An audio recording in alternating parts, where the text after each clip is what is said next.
Guten Tag. This is a little hamstring video for you. So you can do some of these at the gym or at home. We want to make sure that we train the whole leg, not just the arse, which you know I'm obsessed with, but also the back of the leg, your underbutt. So have a flick through these, see what tickles your fancy, give them a try, and let me know how you get on. Having strong hamstrings means that you're nice and balanced. So we want to have a whole strong leg, not just a huge, gigantic, strong arse. And that will help us stay injury-free, especially if you're running loads, which loads of you do. So get on this and try them at home. Let me know how you get on. Okay, so a leg curl is probably one of the favourite exercises to train the hamstrings. So if you're doing a lying leg curl like this, you need to make sure that you're pushing your pelvis towards the pads. It's not coming up and down like you're dry humping the machine. So keep it slow and controlled. You can obviously go single leg if you want to make sure that you're nice and balanced across your body and you're really trying to bring that up slowly. We point our toe when we can, but sometimes you might need to flex it because it acts like an assisted rep, so then it'll help you push it up when you start to get fatigued. Again, you can do the seated, so you can do a seated leg curl, no problem.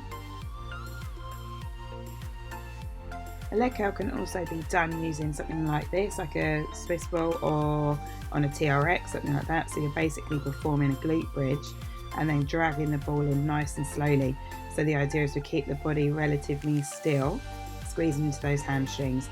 You'll find as you progress that obviously you can't really increase the load in this way, so then you would need to make sure you move on to single leg stuff like this, which is much more difficult and requires much more stability as well through the pelvis, and it really will start to get those hamstrings firing. The thing with training your hamstrings is you need to do things like curls where you bend from the knee, but you also need to do hip dominant exercises like an RDL. So the RDL is one of my favourites because it really does help you think about using your glutes as well, and you're really starting to think about hinging from the hip.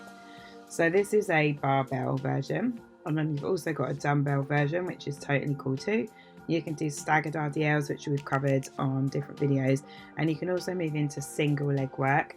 If you've got balance like me, I've got scoliosis, so my balance is pretty average, so I do need to hold on when I'm doing things like this to a frame, and for me it probably works better to do a staggered RDL, but the single leg stuff I'm working on, if you've got really good balance, then you'll still be able to screw your foot into the floor when you're doing this single leg stuff.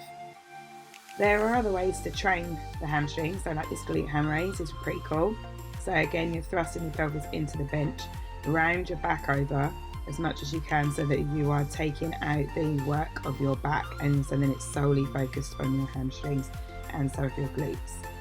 So if we leave our body straight, it means that our back muscles are doing loads more work as well. You can also move on to doing the Nordic curl, which is, I'm not going to lie, pretty hideous, and I just changed hamstrings this morning before I filmed this video, so my Nordic curl is pretty average, but this is a Nordic curl, so you need to find something to anchor yourself on that you can keep your foot nice and relaxed. You can do it with people holding onto your feet. You need something that will allow you to keep that nice leg line in your lower leg, and you're just lowering your body down. You're going to start by hinging, but we're trying to keep the control and using the push up as little as possible, and eventually you'll get to a point where you don't even need to put your hands out. Obviously I'm not quite there yet, but you might beat me. So give some of these a whirl, try them at home and try them at the gym, add them into your workout, and let me know how you get on.